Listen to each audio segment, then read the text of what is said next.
napenda mafanikio yako. Chochote unachokipata kigawe mara tatu. 20% mwachie Mungu. Usitafute mgomvi na ushuru. 20% wekeza. 70% kula mwenzako kwa. Kwa hivyo from that moment sisi hatupaswi kumaskini, kwa sababu yuko aliyechukua maskini wetu. Wanaweza sikia sana. Lakini hakikisha kwamba unaiombea kazi yako ulinzi. Kila kazi inahitaji maarifa. Unapoanzisha kazi unaweza kuiona ndogo, lakini kinachotakiwa kuipenda.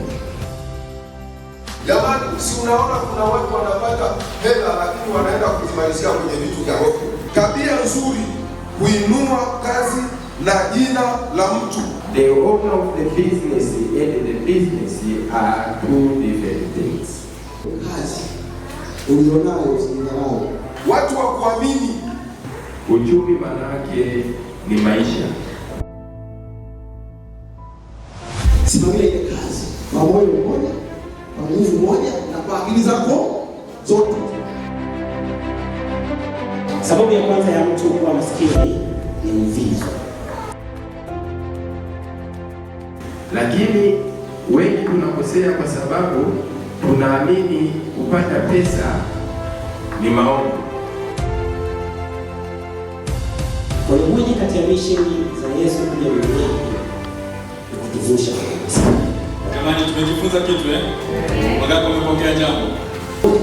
Biashara. Jitahidi sana usipopata maskini. Kwa sababu wewe unasikia unakuwa imenyesha alafu ziadhibiwe fungo. Nani ambaye unachasikia kama ziadhibiwe fungo kisa ni mboga?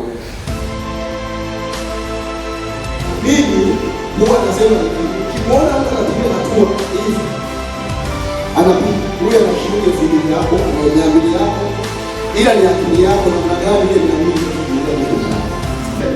Kwa mfano sisi pekee tuna akaunti zaidi ya 20 na tunajilipa shilingi ngapi kwenye ujasiriamali wetu?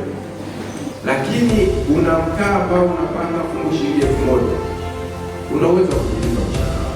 Najiuliza kwa tunazifahamu kazi zetu, tuanze tuziombee biashara zetu, lakini lazima tuwe na malengo ya kila siku, kwa sababu wewe ni kufanya kazi ndani ya hiyo biashara.